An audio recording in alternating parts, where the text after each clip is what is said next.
Bienvenue pour ce nouveau numéro de Impact Wrestlers. Aujourd'hui, on va parler de Final Resolution, le dernier pay-per-view de la TNA. Un petit tour de table, un tout petit d'ailleurs aujourd'hui, parce qu'on n'est que trois pour ce dernier podcast de l'année pour la TNA. Alors, il y a Bruce à ma gauche. Ouais, salut, mais bon, en même temps, quantité n'est pas forcément égale à qualité, donc ma foi, moins on est, plus de spécialistes on est, je dirais. Voilà. Et à ma droite, Sébastien. Eh oui, exactement. Salut, ce soir, un comité restreint, mais il y a la qualité quand même qui est là, donc on va faire un bon numéro, je le sens. Et sur le chat, il y a Gus, parce qu'à force de dire des conneries sur Jeff Hardy, bah, il a chopé la crève. Bien fait pour lui. Donc, Ou enfin, Gus, je veux pas dire, mais Va te ses faire analyses. foutre. Oh non. Va te faire voir. Alors, juste au coup comme ça, moi je juste une petite aparté. Va te faire foutre Vincent. Voilà, tout le monde. non, mais de toute façon, je crois qu'il n'y a pas un seul numéro où, quand j'étais à l'animation, Gus n'est pas venu me couper de toute façon. C'est pas faux. Bon, après, on verra ses analyses sur la TNA. Je crois que je suis en train de rire en disant ça, mais oui. Alors comme c'est un numéro sans Gus, bah forcément le programme est un petit peu plus étoffé puisque c'est nous qu'on a fait le programme. Donc review et analyse de Final Résolution. Et après on parlera des petites brèves de la TNA qui impliquent la vidéo retour qu'on a vue à... Je crois que c'était au pay-per-view, hein. Je sais plus. Je crois que c'était au Bah, je pay-per-view. sais pas. C'est surtout qu'elle a été pas mal diffusée sur YouTube, là, par la TNA, donc. Ouais. Bah, puis elle était très courte, mais je crois qu'elle a commencé à être diffusée au pay-per-view. Donc on Ah parlera, oui. on parlera de cette vidéo mystère. On parlera aussi de Lockdown, puisque la TNA, bon, on va vous en parler après, qui a lieu d'ailleurs au mois de mars, ce Lockdown, si je me trompe pas, Eh oui, Oui. le 10 mars exactement. qui est un petit peu l'un des plus gros pay-per-views de la TNA avec Slammiversary et Bound for Glory. On parlera aussi, on fera un petit bilan 2012. Pigeons lose, mais ne pas préciser plus. Ça, ce sera une brève. Merci de me couper. On parlera du bilan de l'année pour la TNA, et oui, on parlera aussi un peu du dernier impact qui a été moyen au niveau de la qualité, mais il y a eu des rebondissements, on va dire. Donc Brucey, comme c'est toi au montage, tu vas lancer un petit jingle. Bah oui, c'est parti.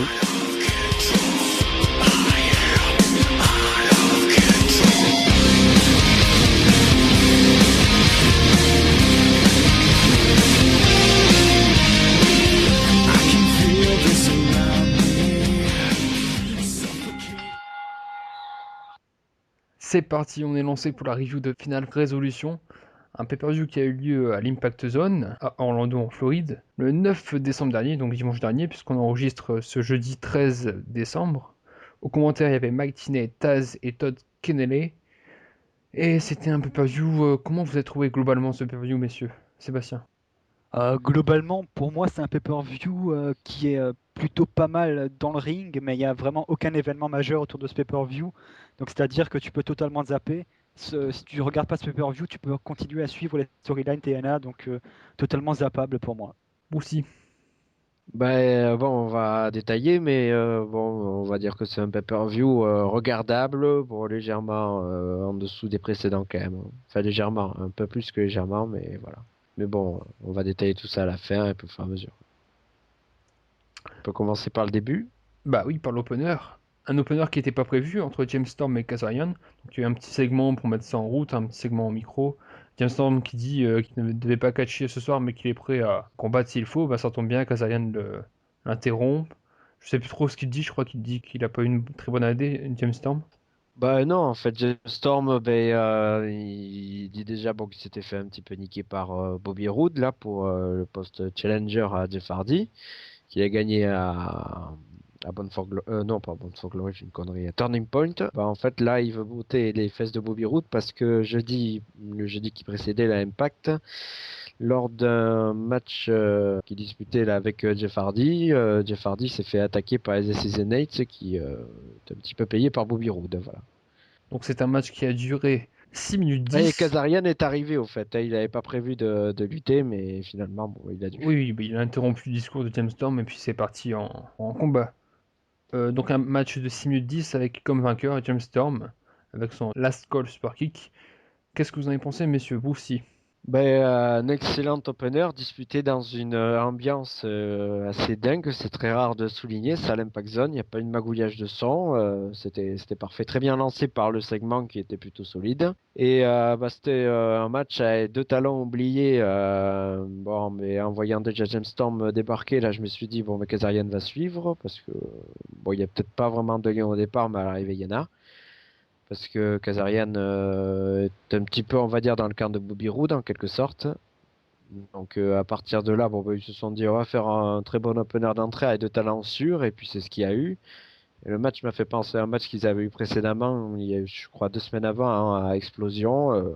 Pareil, qui durait 7-8 minutes là, excellent rythme et même déroulé, toujours très agréable. Bon, pas très inédit du coup, vu il avait déjà eu Explosion un peu le même déroulé, mais très agréable vraiment. Ouais. Ah, personnellement, j'ai trouvé que c'était le meilleur match de la soirée. Alors bien sûr, si on enlève les deux derniers matchs. Mais sinon, quand on regarde le Austin Harris contre Bully Ray, le match par équipe, que ce soit pour les titres ou pour contre SC Nets, et puis le match, bon, match féminin, j'en parle pas parce que c'est un peu à part, mais le match Exhibition, je pense que c'était le meilleur match de la soirée, à part bien sûr les deux excellents derniers matchs, mais je trouvais qu'il y avait un très bon rythme, mais qu'il n'y avait pas vraiment de pause, quoi. Sébastien. Bah, moi, j'ai pas été aussi impressionné que vous pour ce combat parce qu'il n'est pas très loin le combat, donc il n'y a pas grand-chose que je vais retenir de ce match. Après, moi, ce qui me choque surtout, c'est de voir James Storm à Bound for Glory et il bat Bobby Roode. Le pay-per-view d'après, il devient number one contenders. Et là, il est jeté dans un pay-per-view à la dernière minute sans qu'il soit même pas, sans qu'il y ait aucune promotion en fait sur sa venue. Et donc, ça me gêne un petit peu de voir comment James Storm est redescendu sur la carte aussi rapidement, en l'espace d'un mois. Bah, je pense que c'est surtout parce que Bobby Roode était challenger, comme il avait gagné enfin, il avait gagné la revanche entre guillemets à Impact pour la place de challenger. Donc je pense que je pense aussi c'est parce que Storm est face. Et comme Hardy est aussi face, faire un combat face contre face, c'est pas dans, ça se fait pas souvent quoi. Je pense que c'est pour l'instant le temps de lui trouver un truc quoi. Puis par exemple Ouais, mais à Slammiversary qui est un gros pay-per-view, je crois qu'il avait affronté Crimson pour mettre un fin à son invincibilité. Et, c'était pas un match super attendu, c'était un match surprise d'ailleurs, comme là. Mais je pense que c'est juste pour le faire matcher, surtout qu'il était blessé, James Storm. Il y a un petit oui, problème aux voilà, c'est côtes, là je que je crois. voulais en venir. Oui, oui, c'était ça. Oui. Mais c'était une surprise de le voir quand même déjà débarquer l'entrée, parce que c'est vrai qu'il est annoncé blessé aux côtes, donc normalement il devait se reposer. C'était pour ça. Bon après, ouais, c'est vrai que je suis un peu comme Sébastien, c'est un petit peu déçu de la place de James Storm, mais bon, à mon avis, il va vite revenir en haut. Je vois pas de raison. Il est le favori de la foule et il y a qu'à voir l'ovation.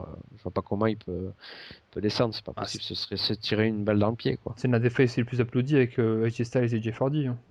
Et oui, en plus, donc voilà. Bon, c'est une constatation qu'on va le voir à mon avis assez rapidement dans un gros match. Et je vois pas.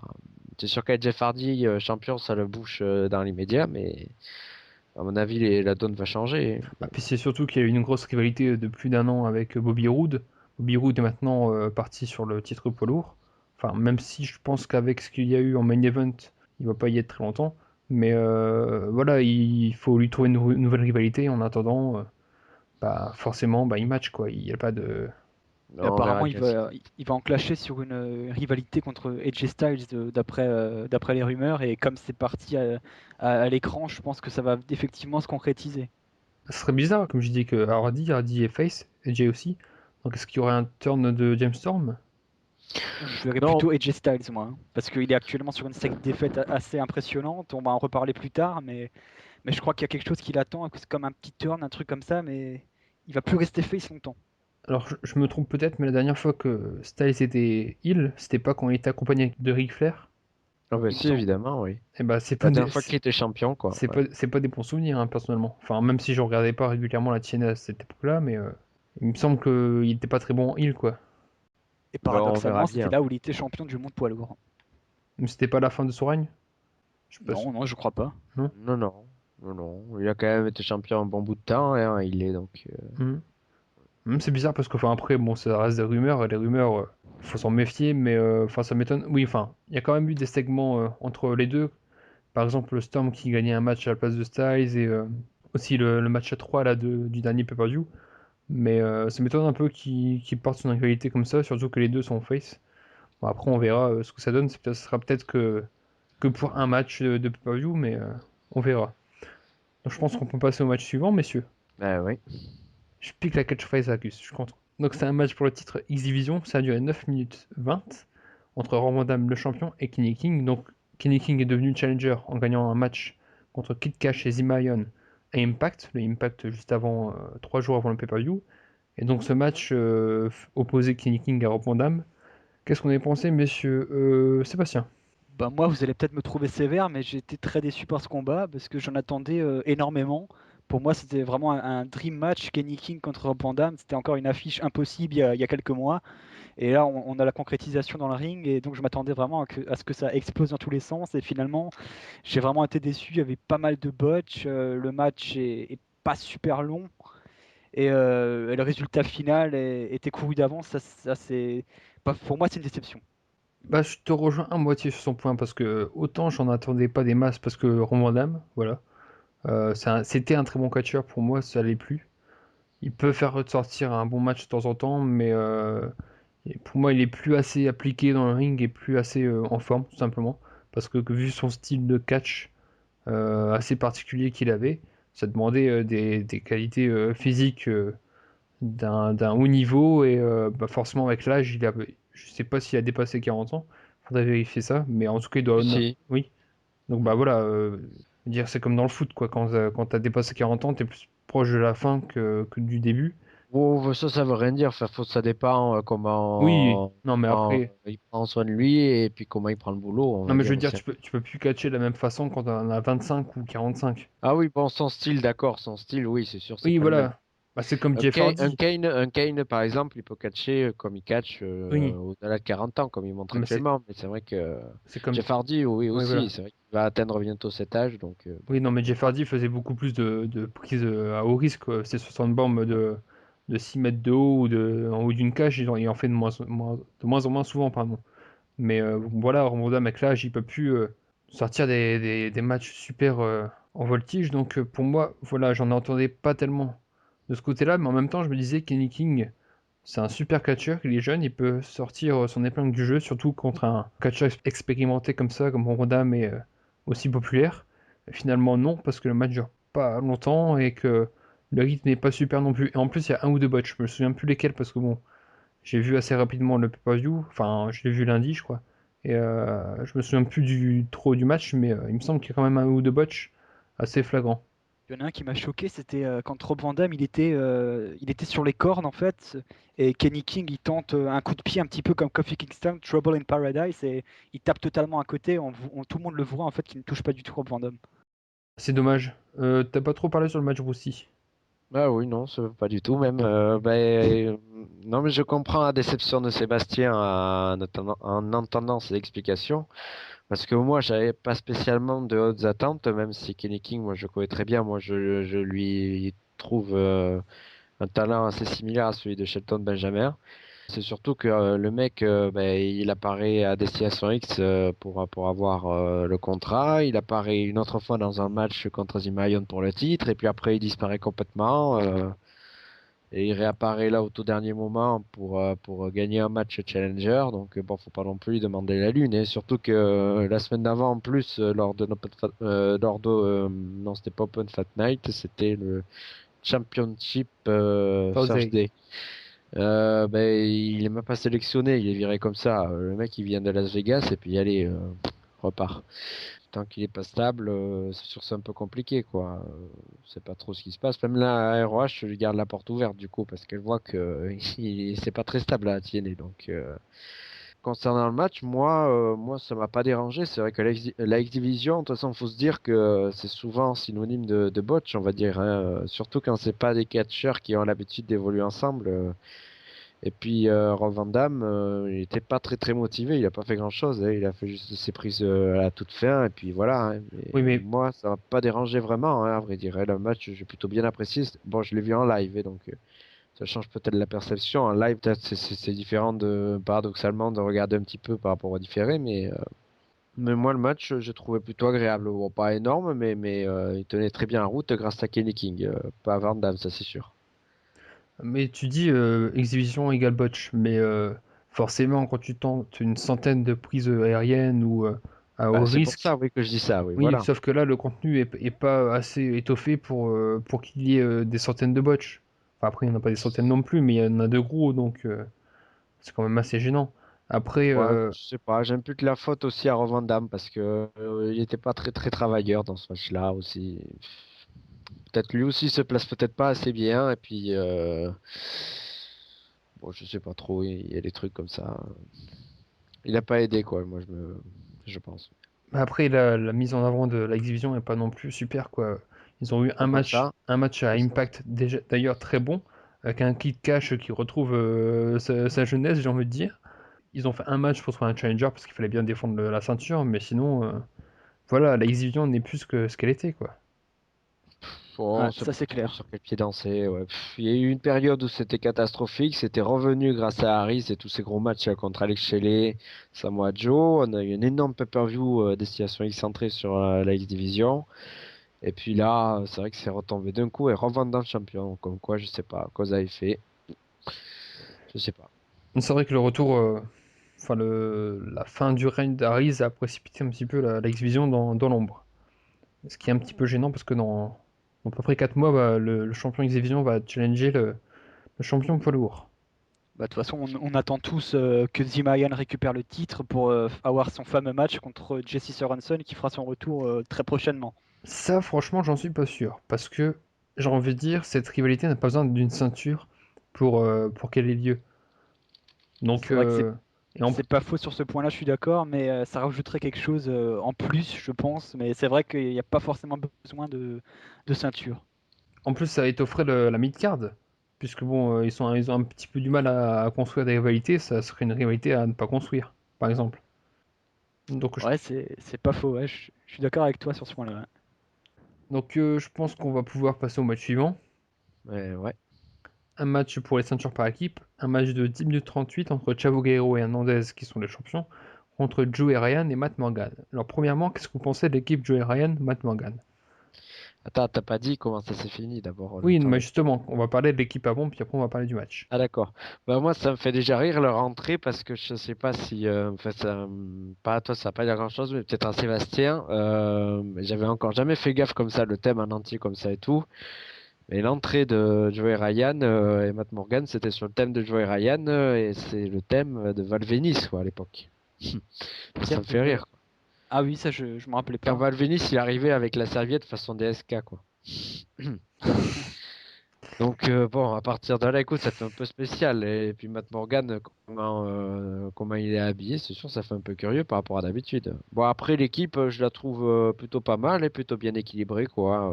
Après, ce qui me dérange un petit peu, c'est qu'il y a une trop grande différence. C'est vrai que Joey Ryan, il fait un peu celui qui se la pète et à l'arrivée, il subit beaucoup, mais bon, après tout, c'est un peu inhérent. C'est tout l'inverse pour Matt Morgan qui subit jamais, donc presque jamais. Donc à partir de là, ça me dérange pas cet attelage. Après de le voir champion, cet attelage.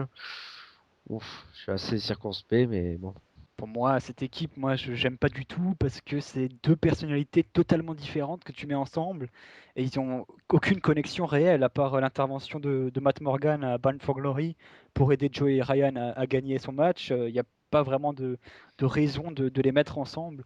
Surtout que Matt Morgan en solo, maintenant, je pense il peut faire son trou en solo avec son nouveau personnage et Joey Ryan, il pourrait donner de sa personne pour la X Division.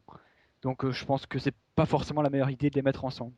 Ah, pour le thème de Joey Ryan dont tu parlais, en même temps, Joey Ryan et Val Venis, ils ont un petit peu le même côté pervers, quoi. Val Venis, c'est l'ancien acteur porno, Joey Ryan, c'est le mec pervers qui se balance dans les cordes, comme l'aime Gus. Donc, bon, au niveau du thème, c'est un peu logique, puis au moins, ça fait des frais en moins. Mais sinon, je suis d'accord avec Sébastien, ça va pas, les deux vont pas ensemble. Parce que autant dans ce match-là, ça fait équivalence au niveau des équipes, un gros de chaque côté et un poids léger de chaque côté. Mais comme le dit Sébastien, il n'y a pas vraiment d'accointance entre les deux, quoi. Donc on va parler du match, un match qui s'est fini sur disqualification. Moi, je m'y attendais au passage, hein. Moi aussi, parce que mon Morgan, Non, au prono, t'as pas dit ça. oui, non, mais au prono, j'avais un petit peu d'espérance et je voulais gagner un point. Donc je me suis dit, ouais, peut-être finalement, mais non. Et Moi, j'ai gagné deux décisifs en plus, tant mieux. D'ailleurs, en parlant de pronos, vous pouvez pronostiquer sur les pay-per-view, que ce soit TNA ou WWE, sur SOS.fr. Donc, un match qui se finit sur disqualification. Comment ça se finit sur la disqualification, vous aussi? Mais après, on en a discuté avec Sébastien un peu plus tard en live. Moi, j'ai cru que Matt Morgan avait un peu foiré son affaire parce que Chavo Guerrero inflige le Fox Splash sur Joey Ryan. Et donc, c'est parti pour le compte et l'arbitre se fait pousser in extremis à l'extérieur du ring par Matt Morgan alors qu'il avait tapé le troisième. Bon, moi, je croyais qu'il avait déjà tapé le troisième, mais en fait, c'est parce qu'il a, je sais plus l'arbitre En qui se c'était. jetant au sol, en fait, il a tapé sur le ring. Oui, En fait. voilà, mais ça m'a piégé parce que celui-là, je prenais pour le premier tape en fait. Je croyais que c'était 3 déjà. Et donc voilà, ben, du coup, l'arbitre a prononcé la disqualification immédiatement. Ce qui est pas forcément logique puisque ce genre d'intervention arrive plusieurs fois dans les shows weekly et sans forcément qu'il y ait une disqualification au bout. C'est vrai qu'il y a des trucs comme ça, la TNA voulait peut-être pas faire un truc trop élaboré, trop élaboré, pardon. Donc du coup, je sais pas, ils ont sorti ça comme ça, très très simple. Bon, je m'en doutais de toute façon qu'il y aurait pas de vainqueur à l'issue de ce match. Après, c'est vrai qu'il y a quand même un événement, il me semble, un match qui se finit pas clean, qui se finit pas du tout même, comme ces disqualifications. Ça fait depuis un moment que la TNA faisait pas ça en pay-per-view, il me semble. Bah, depuis le début de l'année, non, avec Bobby Roode et Jeff Hardy? Enfin, Bobby Roode et Sting, non? Tu vas un peu loin là au début de l'année quand même, mais ça faisait depuis plusieurs pay-per-view qu'ils habituaient à faire des fins avec un vainqueur, quoi, quelque chose de clean même. Même si ça reste ponctuel comme ça me gêne pas du tout, moi. Bon, Oui, après, oui, je veux dire, voilà. Mais c'est vrai que comme on discutait, c'est vrai que ce pay-per-view il tombe presque obligatoirement, quoi. C'est une transition et ça suit les logiques des épisodes weekly, quoi. Donc à partir de là, pour moi, c'est un déroulement final comme un show weekly, quoi. Après le match, je trouve pas mal pour rapidement aller sur le match. De bonnes choses, de bonnes combinaisons, de bonnes trouvailles. Bon, rien de transcendant, mais bon, le match tenu la route. Après, c'est vrai que la division par équipe, je suis vachement très très inquiet parce qu'il n'y a rien. Mais bon, son match en lui-même, ça tient la route, même si c'est pas exceptionnel. bah, moi, je trouve le problème avec ce match, je trouve que c'est un match qui aurait pu être dans un show weekly, quoi, dans Impact. C'est un peu plus long, peut-être, par rapport à ce qu'on aurait pu avoir en semaine, mais je trouve qu'au niveau de la qualité, il n'y a rien de transcendant, comme tu le dis, il n'y a rien de. Enfin, voilà, c'est un match banal. C'est peut-être aussi le fait que Morgan et Ryan ne vont pas ensemble, ce qui fait que l'équipe marche moyennement. C'est pas un match notable. Je pense qu'on a tout dit sur ce match. Ouais, je sais pas si Sébastien a vraiment parlé du match. Ah, moi, je voulais juste te dire que c'est un peu comme vous, hein, parce que j'ai pas d'intérêt réel dans l'équipe Chavo et Hernandez.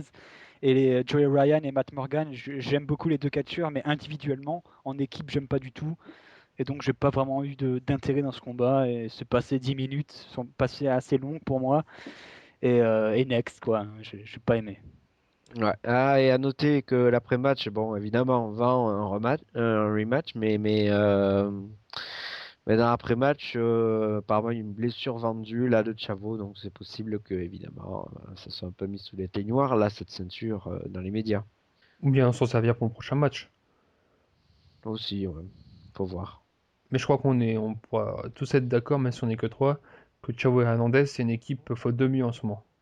Bah, ouais, ouais, non, mais c'est vrai je sais pas, ils se sont tirés une balle tout seuls, là, et les équipes. On a cru que ça relançait un moment, ils avaient une excellente équipe, bon, mais ils l'ont arrêté, et je sais pas.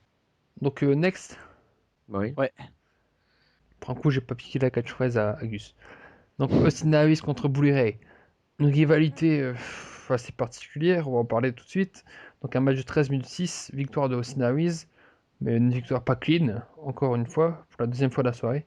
C'est un match que Dave Metzer a noté 3 étoiles, un quart. Troisième match de la soirée qui est noté à plus de 3 étoiles. Par Dave. Bah oui.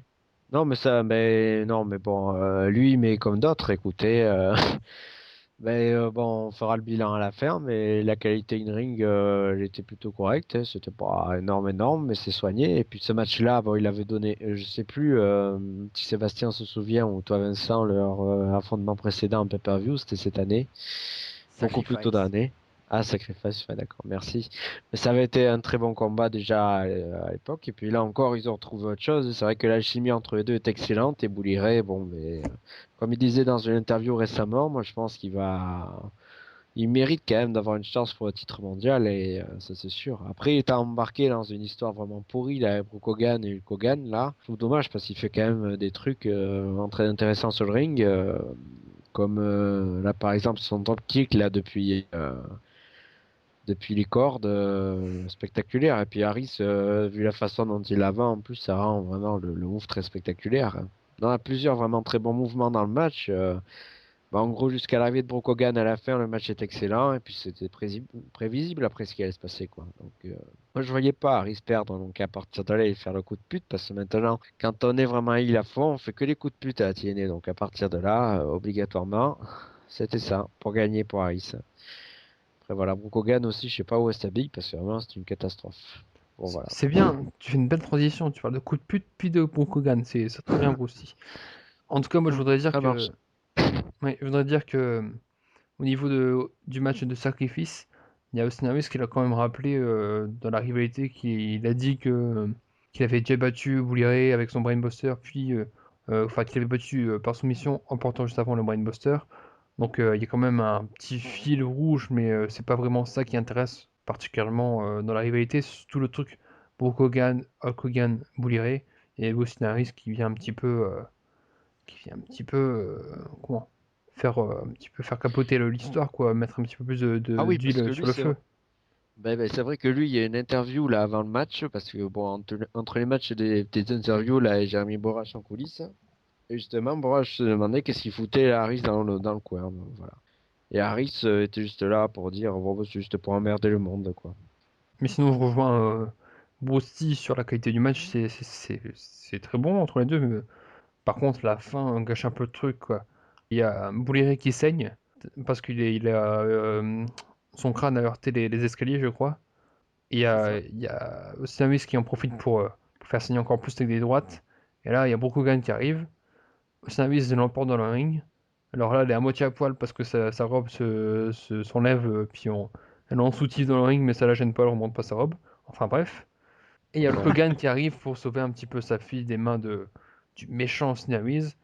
Ouais, bon, en fait, faut quand même préciser, c'est que c'est Bully Ray qui demande à Hulk Hogan de ramener Brooke. Puis il les regarde s'éloigner, puis Harris lui fait le blot des familles, et puis voilà. Sébastien, est-ce que tu as quelque chose à rajouter? Oh, Ouais, le match en lui-même. je n'ajouterai pas grand-chose à ce que vous avez dit. Après, moi aussi, Naris et Bouliray, je les adore. C'est deux de mes catcheurs préférés actuellement. Donc, j'avais forcément un intérêt particulier dans ce match que j'ai vraiment apprécié. Et après, comme vous, hein, c'est la fin qui gâche un petit peu. Néanmoins, je pense que c'était la bonne solution de faire une fin un petit peu controversée parce que ça permet de maintenir la rivalité en vie. Et on aura un Bully Ray contre Austin Harris, la revanche, ce sera certainement à Genesis, le prochain pay-per-view. Ah oui, non, probable. Et puis pourquoi pas, allez, peut-on rêver une place de number one contender, hein, tant qu'on y est, et puis voilà. Ouais, c'est vrai, ce serait pas fou, ce serait un bon moyen de permettre à Austin Harris d'avoir un nouveau match contre Jeff Hardy en le remportant. Hmm. Ah oui, ça c'est pas impossible d'ailleurs à l'avenir. Moi je pense qu'Harris peut récupérer la ceinture à Lockdown et puis après plus tard, Storm à mon avis. Et Bully Ray, j'aimerais bien dans le coin, mais j'ai un peu peur. Je sens que la TNA veut pas lui faire confiance pour une ceinture à son âge. Elle veut pas. Personnellement, j'ai des doutes sur un nouveau règne de Austin Harris. Mais bon. Next, Next. c'est ma catchphrase. Allez hop, c'est pris. Tara contre Mickey James, c'était pour la ceinture Knockout, donc pour les femmes. Un match de 7 minutes 52. La championne, c'est Tara qui est accompagnée de Jessie Godderz, star de Big Brother, télé-réalité américaine. Alors, déjà, la tenue de Mickey James, elle est comment? Terrible. La fermière, la petite maison dans la prairie. Je sais pas comment commenter d'autres. Bah, elle avait un Ça n'a pas fait bander vers pas en tout cas. Pourtant, Verpa, généralement, il bande sur Mickey James. Enfin, elle avait un short bretelle en jean et en dessous un truc. Ah oui, salopette quoi. Ouais, ouais. Oui, une salopette. Bah écoute, je suis pas expert des vêtements, hein. Et elle avait un haut rose saumon, je sais pas trop quoi là, c'était horrible. Enfin bref, on va parler plutôt du Après match. ces considérations de mode, oui. La Sud Radio premier sur le podcast de la mode. Donc on va parler du match. Comment vous l'avez trouvé? Parce que quand même, deux catcheuses expérimentées dans le ring. Sébastien. Moi, je m'attendais toujours à mieux quand tu vois Tara et Mickey James dans le même ring. Forcément, tu t'attends à ce qu'il y ait du bon catch féminin. Alors, j'étais un petit peu déçu en partant de ce postulat-là. Parce que, en plus, il y a aussi le personnage de Jessie qui rajoute un peu de la comédie dans ce match. Et je pense que c'était pas forcément le bon moment de voir Jessie dans un Tara Mickey James. Ça peut donner du bon, on l'a vu par le passé, mais ce soir, c'était très moyen pour moi. Ouais, mais le problème, c'est que Tara, avec cette nouvelle gimmick, elle est tout le temps accompagnée de Jessie parce que c'est son boyfriend, c'est son boubou. Alors, forcément, il doit la soutenir à chaque fois qu'elle est un petit peu démenée par son adversaire. Donc, forcément, moi, je m'attendais à la présence de Jessie puis à sa possible intervention. Donc, forcément, je m'attendais pas à un match exceptionnel, mais je trouve que c'est quand même un match assez bon pour un match féminin. Enfin, même si c'est pas non plus le meilleur match de l'année, ça reste très correct. Surtout pour un match de pay-per-view, on a vu pire avec des Madison Rain, Brock Tessmacher ou autre. Aussi. J'ai un peu le même avis que Sébastien au départ. Bon, enfin, moi, j'attendais pas énormément non plus, mais c'est vrai que ce match souffre peut-être de la comparaison lointaine avec un match en mars dernier, je crois, entre les deux qui a fait un main event en steel cage, donc forcément de grande qualité. Mais à l'époque, c'est vrai que la typographie, c'était vraiment du face contre face, et depuis, forcément, bon, mais ça marche aussi chez les femmes, mais dès qu'elles sont heal, elles jouent au con, quoi. Gail Kim, elle gagne jamais clairement, et Tara, c'est pareil, hein. Bon, la différence, c'est que Tara, quand même, elle arrive à placer son finish pour finir, donc c'est déjà ça. Après le match, je rejoins Vincent, ce coup-ci, tenait la route parce que ce sont deux terrains expérimentés. Après, c'est avec le rythme très très saccadé. Forcément, à chaque fois que Jesse Goders, il prenait Tara dans ses bras, quoi. C'était pas non plus un match féminin de haute volée, mais c'est vrai qu'on a vu pire. Ouais, à WWE, nombre de fois aussi conséquent, là, depuis pas mal de temps. Donc, après tout, ça tient les standards, quoi. Surtout qu'il y a 74 ans, je crois, réunis sur le ring, donc c'est plutôt pas mal, hein. Ouais, je crois que tu te trompes un petit peu quand même sur la date du dernier match en cage entre Mickey James Ah oui, j'étais peut-être et, pas très, et ouais, Tara très parce très que précis, ça, je sais oui, pas non, trop. parce que le lockdown de cette année c'était Gail Kim contre Velvet Sky, donc Je n'ai pas dit lockdown, j'ai dit en mars, en steel cage, en main event de l'Impact. Donc je ah, sais pas trop si c'était en mars ou pas, mais c'était par là, quoi. Mais Si, c'était ouais, c'était lors d'un weekly, quoi. c'était aux alentours de lockdown, ouais, c'est vrai. bah je m'en souvenais pas. Comme quoi, Si, c'était un weekly. Ah, ben pourtant un gros match de près d'un quart d'heure, vraiment. bah, Peut-être même le match féminin de l'année, au passage. bah mea culpa alors, si je me trompe. Je pense qu'on peut passer à la suite. Et au passage, on notera juste que c'est la première apparition depuis janvier 2012 de Mickey James en pay-per-view. Ça faisait longtemps quand même. Oui, parce qu'il faut noter quand même qu'elle était pas malade, mais enfin, elle a eu des petits problèmes de santé.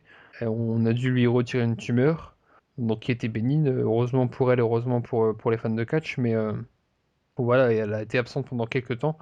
Enfin, au départ, je sais pas si c'est parce qu'elle a été blessée, mais peut-être parce qu'aussi il y avait rien pour elle. Mais bon, ça faisait quelques mois qu'elle n'était pas apparue à Impact, et elle a fait son retour il y a pas très longtemps, il y a 2 semaines, je crois. Et voilà, Ben, elle a oui, gagné un le temps de match. gagner à Battle Royale, et puis voilà, Ouais, ouais. voilà. Et voilà, elle est revenue. Alors, je sais pas si cette rivalité va continuer, puisqu'il y a Velvet Sky Et oui, ça, on en qui parlera est, d'ailleurs un peu plus tard dans les brèves, ouais, mais qui ouais, est à à mon l'affût, avis, qui au regardait mieux, d'ailleurs en backstage de ce match, si je me souviens bien. non, enfin, moi je l'ai pas vu. Non, non, non, non, non, c'était une vidéo enregistrée avant, c'est pas pareil, non, non. Oui, enfin, elle Une disait vidéo que. enregistrée après Impact. Ouais, peut-être que. Non, mais ils l'ont jamais montré. Ils ont jamais vraiment fait référence à ça. Ouais, au mieux pour les fans de Mickey James comme Verpa, ben, c'est un triple threat, mais il semble que ce soit autre chose, quoi. Que Mickey James se retourne un petit peu en arrière, quoi, et puis passe à autre chose, hein. Hmm. Donc, À la fin programmée du règne de Tara, mais bon, ça on verra plus tard. oui, je pense aussi, mais on verra plus tard. Donc, next, Mais ouais. le match le plus attendu par Brucey de la soirée. Un match entre les Aces Knights, donc deux catcheurs dont on connaît l'identité, Devon et Doc. Donc Doc, anciennement Lou Gallows à la WWE. Et Festus à Jesse, au passage. Petit clin d'œil à Gus. Oui. Donc les deux autres. Alors les deux autres, selon les news, c'était Mike Knox et CJ O'Doyle, je crois. Un catcheur avec une gimmick d'Irlandais. Mais bon, ça, forcément, il n'y avait pas cette gimmick-là pendant le match. Et c'est les... forcément. Et les adversaires, c'était Garrett Bischoff, Wes Briscoe, Samoa Joe et Kurt Angle. Samoa Joe qui était anciennement champion de télé, maintenant c'est Devon. C'est bien, ton ordre est remarquable. Oui, oui, oui, j'ai fait exprès. Et Wes Briscoe qui est tout nouveau à la TNA puisqu'il a remporté il y a pas longtemps un Gut Shake match Challenge. Gut Shake Challenge pour rejoindre la TNA et un petit peu poussé par Kurt Angle aussi. Oui, bah il était déjà pas mal en coulisses déjà avant, c'était logique quoi. Oui, Et il a battu Garrett Bischoff d'ailleurs. Ouais, dans un match décrit comme mauvais par les juges eux-mêmes. mais ils l'ont quand même engagé parce que bon, c'est Wes Briscoe quoi. Oui, voilà, le nom, et puis Kurt Angle qui le pousse, voilà. Mm. À part ça, Et surtout, il y avait D'Lo Brown, surtout dans le jury. oui, Ça Eh aura oui. peut-être une incidence dans le futur. Oui, qui est possiblement membre des Aces and Eights, ouais. bon, on en parlera peut-être un petit peu après la review. Donc un match qui a duré 11 minutes 20, victoire des Face, donc de l'équipe TNA de Kurt Angle, Joe Briscoe et Bischoff, qui battent les Aces Nets. Qu'est-ce que vous en avez pensé, messieurs? Boosty, toi qui adores ce match et surtout deux catcheurs en particulier. Oui, oui, Samoa Joe et Kurt Angle. Bien sûr. Mais oui, oui, sûr. C'était un match qui a tenu la route complètement grâce à Samoa Joe et Kurt Angle, de toute façon. Hein. Surtout Samoa Joe qui a beaucoup conduit le match et je dirais encore heureux. Kurt Angle, bah, il était encore un peu blessé, donc à l'aine. Donc à partir de là, c'est sûr que ses apparitions étaient assez limitées, même si c'est à l'arrivée, c'est quand même lui qui gagne avec l'Angle Slam au passage. Et la dernière fois qu'il a gagné cette prise, oula, ça doit dater. Pas tellement, je crois qu'il en a gagné un match à Impact il n'y a pas très longtemps avec un Nagel Slam. Bon, il n'y a pas très longtemps, c'était il y a 2 mois, hein, mais ça remonte pas tant que ça. Mais non, voilà, après, ce qui me dérange avec le groupe des Season 8, c'est que là, les mecs, ils foutent rien, quoi, sur le ring. Il y a aucune prise. Bon, je sais bien Bah, que Nox peut pas faire de ces prises traditionnelles. Sinon, on verrait tout de suite qui c'était. Mais bon, Devon le trouillard, Doc qui en fout pas une non plus, quoi. Moi, ça me dérange, quoi. Les mecs, après, ils trouvent le moyen de se faire dominer par Garrett Bischoff et Wes Briscoe. bah, c'est aussi dans leur gimmick, ils ont une gimmick de mercenaires, donc c'est plutôt un style brawl déjà par rapport à leur gabarit. Donc, Ah, dans bah, ils un... font que ça, oui. Ah, ils font que oui. ça, c'est sûr. Donc forcément, à part le chokeslam de Doc et les prises traditionnelles de Devon, même s'il les monte pas tellement, forcément, ça reste du brawl. Ben oui, voilà, ouais. Bon, après, il y a le jeu au moins intéressant tout le long du match parce que tout le monde sait que Garrett Bischoff et Wes Briscoe font quand même partie des Season 8. Il y a eu déjà plusieurs images Oui, où où le tatouage de merde là de Bischoff était oui, grillé, tout le quoi. monde, faut quand même être renseigné sur les infos. Oui, voilà, non, mais tout le monde qui suit la TNA, je précise alors. Bah, assez précisément quand même aussi la suite. Mais parce qu'on s'en fout en fait. Mais Mais il y a eu un petit peu ce jeu-là, en fait. Il y a eu des moments, hein. Par exemple, quand Doc sort le marteau et que Bischoff lui prend des mains, alors on peut se dire, bon, ben, ça y est, il va frapper. C'était Kurt Angle, je crois. Donc, bah non, en fait, non, pas du tout. Donc, c'est vrai que ça a beaucoup joué sur ce jeu. Quelques petites hésitations parfois. Est-ce que Briscoe va trahir l'équipe? Est-ce que Bischoff va le faire? Et puis finalement, non. Bon, je trouvais que là, c'était un jeu plutôt intelligent, même si malheureusement, il va falloir encore se les farcir à Genesis, je pense. Et puis après, bon, ben, ces gens-là vont aller rejoindre les autres mecs. Et puis, on va avoir tout ça en bordel à Lockdown. Et puis, ça va être réglé, Ouais, quoi. on va en parler tout à l'heure, mais je pense que ça va quand même aller au moins jusqu'à Lockdown. Parce que déjà, on sait pas qui est le chef, le président, je crois qu'il l'appelle, des SC Unites. Il y a quelques membres qui en sont encore masqués, même si je pense que tout le monde ne va pas être démasqué. Par exemple, l'Irlandais, là, CJ O'Doyle, je pense qu'il va pas être Oui, démasqué, ça, puisque... personne ne le reconnaîtrait, même Oui, voilà. démasqué, alors. Alors que Mike Knox, il est quand même connu avant cette gimmick-là, mais je pense que voilà, il n'y a pas d'intérêt à démasquer tout le monde, tant que c'est les principaux membres qui sont démasqués, puis surtout le président, celui qui chapeaute un petit peu tout le truc. Ouais, ce match est pas exceptionnel, mais surtout que c'est un match où il y a Gareth Bischoff. Mais franchement, j'ai été étonné de la qualité. Parce que je m'attendais à bien pire, je m'attendais déjà à un match bien plus court, surtout que derrière il y avait 2 gros matchs, et que la carte était assez fournie aussi. Mais je m'attendais quand même à un match plus court et un peu plus mauvais parce que je pensais que tout le monde allait avoir un temps de match équivalent. Peut-être Bischoff un petit peu plus que les autres puisque c'est le moins expérimenté des quatre avec Briscoe peut-être. C'est fou, toi, hein. Ah non, mais c'est vrai, je pensais que Les Aces Nets allaient défoncer Briscoe et Bischoff pour les garder dans leur coin en attendant le retour en flamme de Kurt Angle ou Samoa Joe, tout simplement. Finalement non, et la fin est pas... Et je pense aussi à une victoire des Aces Nets pour leur donner un petit peu de crédit parce que lors du dernier pay-per-view, qui était Turning Point, ils n'avaient pas été très chanceux parce que leurs 2 matchs, ils les avaient perdus. Je pensais qu'ils... Non. Et Doc qui a battu l'avocat. Donc ils n'ont Ah pas oui, perdu les 2 Joseph matchs. Park quand même. Ah Si, oui, si, oui. qui avait battu Joseph Park. Ouais. Oui, Bon, c'est une victoire tirée par les cheveux, on est d'accord, mais c'est une victoire quand même. mais enfin voilà, ils n'avaient pas été très chanceux lors du pay-per-view alors que bon, ils étaient un petit peu sur le poster du pay-per-view. Finalement, je pensais qu'ils allaient gagner et puis finalement non. Donc bonne nouvelle peut-être pour nous, mais en tout cas la rivalité continue. Sébastien. Ben, Ah non, pour moi, c'est une terrible décision de faire encore une fois perdre Aces the Night, hein. Surtout contre une équipe composée de Garrett Bischoff et Wes Briscoe. Super la crédibilité, hein. Perdre contre ces gars-là, bravo. Non, franchement, pour moi, on peut pas donner de crédit à ce groupe si on continue de les faire perdre aussi souvent. Ok, Devon a récupéré le titre TV, mais c'est pas comme si c'était une ceinture majeure non plus. Et non, il faut les faire gagner un petit peu, sinon les gens vont commencer à se lasser de ce groupe et c'est vraiment pas le meilleur moyen de les diriger, je trouve. la question là que tu te poses là justement, moi je suis déjà lassé de ce groupe et je vois pas vraiment l'intérêt. Des interventions gratuites mais sans réel impact. Oui, Eric Young, youpi, Magnus, youpi quand tu vois leur place. Bon, il y avait Sting, mais bon, Sting c'est toujours pareil. Sting, tu le vois en match et puis après tu sais que il faut toujours trouver un moyen pour le faire se reposer encore 6 mois quoi. Donc à l'arrivée, l'impact des As de 8 est vraiment d'une faiblesse extrême quoi. C'est pour un groupe qu'on voit tellement. Qu'on a vu en rivalité, qui soi-disant martyrisait Hulk Hogan et puis que d'un coup, bon, c'est fini, quoi. On est passé à autre chose. Je sais pas trop où ce groupe va en venir, en fait. Je pense aussi qu'on est lassé parce qu'on les voit toutes les semaines à Impact et toutes les semaines ils défoncent un peu tout le monde quoi.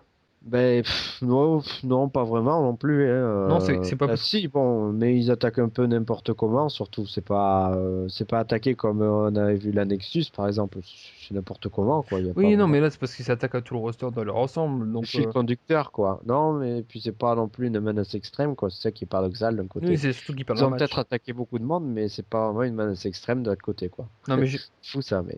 je dis est-ce que c'est pas lassant aussi parce que c'est redondant lors des segments. Ouais, Oh oui, c'est ça un peu joue, ça joue. pareil. Bah Mais il y a peut-être oui, quelque chose.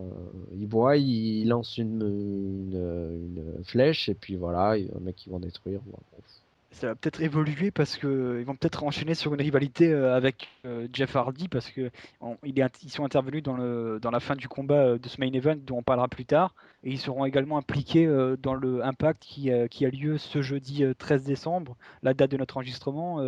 Ce sera Ace the Eight qui sera en action contre James Storm et Jeff Hardy. Donc peut-être qu'ils vont s'attaquer maintenant aux champions du monde poids lourd. Oui, oui, d'ailleurs, on en reparlera à la fin. Oui, c'est vrai que c'est des trucs bizarres.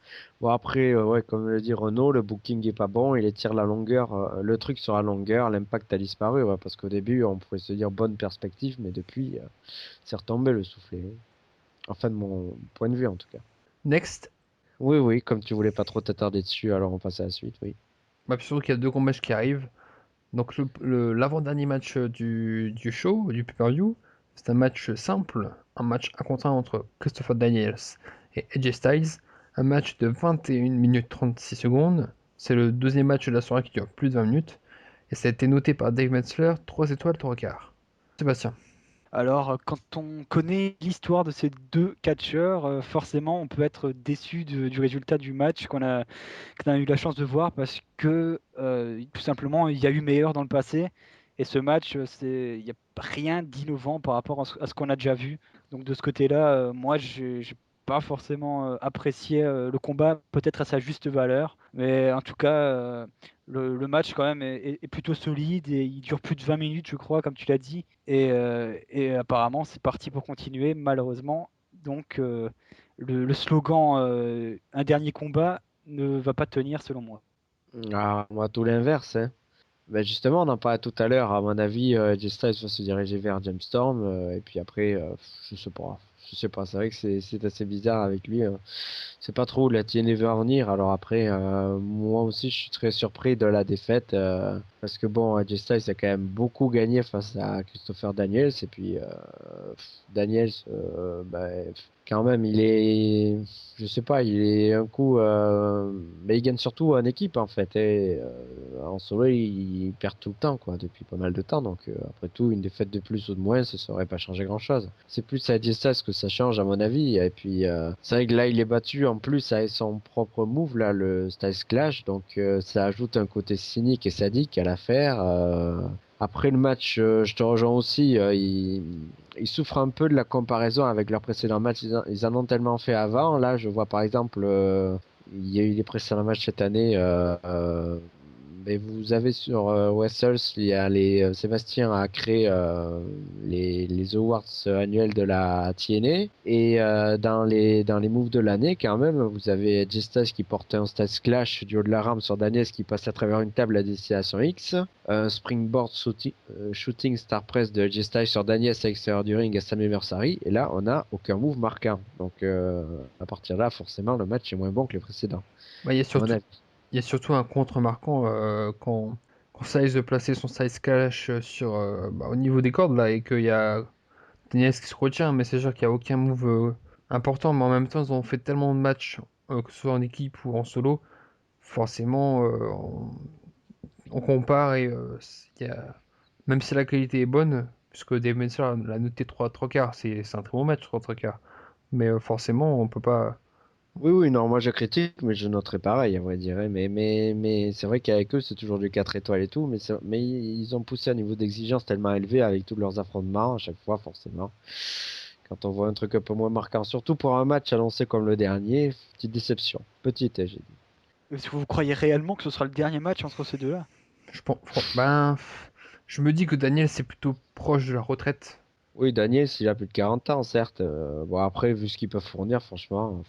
Oui, Lui c'est l'exemple rare, hein, parce que tu vois quand même, vous voyez, enfin, il a quand même un style quand même très très varié, très aérien, et pourtant lui il fait les choses. Hein, mais bon après ça, c'est une hygiène de vie personnelle aussi qu'il a. Hein. Ouais, je sais pas, c'est vrai que j'y crois à moitié. Bon dans le contexte, je crois qu'à TNA c'est peut-être l'heure dernier, mais je me demande, oui forcément le truc qui mettrait à la retraite Daniel, ça serait un match contre AJ Styles. Hein. On va pas faire mentir sur ça quoi. Pas faire d'illusions, à mon avis ça sera ça. Ouais. est-ce qu'on passe à la suite? Bah, je sais pas, si vous trouvez qu'on a tout dit, c'est bon. Bon, moi, de mon côté, c'est bon, je crois tout détaillé, ouais. Pour moi, c'est bon également. Bah, je pense qu'on va passer au dernier match de la soirée entre Jeff Hardy et Bobby Roode, un match de 23 minutes pour le titre de champion du monde poids lourd de la TNA. Jeff Hardy est champion, Bobby Roode est challenger. Un match noté 3 étoiles et demie par Dave Meltzer. Qu'est-ce que vous en avez pensé, messieurs? Boussi. Ouais, Jeff Hardy en sort champion, déjà. Oui, bah oui. Bon, oui, je sais, c'était logique, mais quand même, faut le dire. Bon, il sort champion, c'est comment d'ailleurs qu'il sort champion? Merde, je me rappelle plus. Twist of Fate? Oui. Le match en lui-même, ouais, il tient la route. Après, il y aurait pu y avoir mieux entre les deux, parce que c'est vrai que il y a une bonne moitié du combat quand même qui est plutôt lente, donc forcément ça influe. Après, il y a une accélération, la construction est plutôt pas mal. Bon, après, c'est sûr qu'on sort de quand même de 2 main events consécutifs, Jeff Hardy contre Austin Aries qui ont été particulièrement consistants, donc. Forcément là, on trouve peut-être un peu dommage. Là, je peux en faire mon avis plutôt. Je trouve un peu dommage que Bobby Roode on ne lui ait pas poussé à prendre légèrement plus de risques alors qu'il peut le faire. Bon, après, Jeff Hardy lui a fait son match, j'ai trouvé, même s'il a un peu trop subi à mon goût, mais après, sur la fin, il est quand même sorti bien. Et puis, il a sorti ce fameux move là, je pense qu'on va. Enfin, ce fameux. Le traditionnel bump là où il en prend plein la gueule à un moment donné là, je pense qu'on va un petit peu en parler. Quand il s'élance là en prenant appui sur l'escalier vers Roode là, pour l'acculer là contre la barricade et que Roode s'efface et que Hardy là se chope la barricade, ça c'est spectaculaire. Elle a dû bien se niquer la Oui voilà. hanche Moi, à et mon le avis, ouais. coccyx. Ouais, ouais. Mais après le match, il est logique. Après, je suis juste surpris comment la fin arrive, parce que c'est vrai que tu le disais un petit peu avant Vincent, c'est vrai que ça ferme vraiment la porte à Bobby Roode, là, comme ça, Jeff Hardy qui gagne aussi clean, ça ferme vraiment la porte à Roode. Clean, je crois que tu te souviens pas trop de la fin. Alors déjà, je suis pas d'accord avec toi sur le fait que Hardy ait subi. Je trouvais que le match était assez équilibré au niveau de la domination. Ce qui m'a étonné d'ailleurs parce que Jeff Hardy est plutôt connu pour subir dans ses matchs. Je suis pas d'accord aussi sur le fait que le match est... Enfin, t'as dit que le match était bon, mais que sans plus. Moi, je suis pas d'accord, je trouve qu'il est bon, mais c'est surtout la fin qui gâche un peu le truc en fait. Et au niveau de la fin, tu dis qu'il a gagné clean. Oui et non. T'as les SC Nets qui arrivent dans la foule. T'as Bobby Roode qui fait bah alors vous intervenez pas. Et là, t'as Jeff Hardy qui porte son twist of fate. Donc clean, oui et non, hein. Bah, moi, je trouve, bah, à partir du moment, écoute, où il fait sa prise, ce serait. Moi, ça me dérange pas, quoi. Bah, C'est il y a, pour y a ça que quand y a quand même Bobby Roode a besoin. grillé sa chance, à mon avis. Ouais. Non, mais il y a quand même besoin de la distraction, oui. Peut-être. Enfin, je pense aussi qu'il y aura un petit truc les SC Nets, mais je pense que à partir du moment où il y a distraction extérieure, je pense que bah, pour moi, c'est pas clean. Sébastien. Bah justement, cette cohésion entre Bobby Roode et le groupe Oasis the Ace, je pense que c'était un moyen désespéré de nous faire croire que Bobby Roode avait véritablement une chance dans ce match.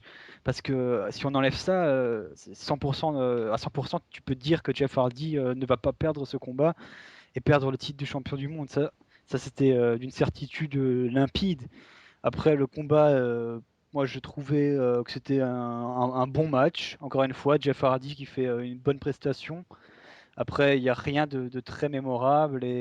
Mais je peux m'en satisfaire parce que je n'attendais pas forcément énormément de ce match. Par rapport aux chances de Bobby Roode.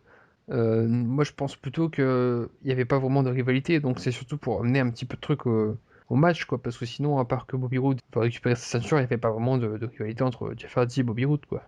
Bah, non, Bah oui. ouais. C'est Donc, vrai que c'était curieux, cette affaire, ouais. Bon. Je savais pas trop où ça menait, à vrai dire. C'est juste pour éviter un affrontement face contre face, et voilà. Hein.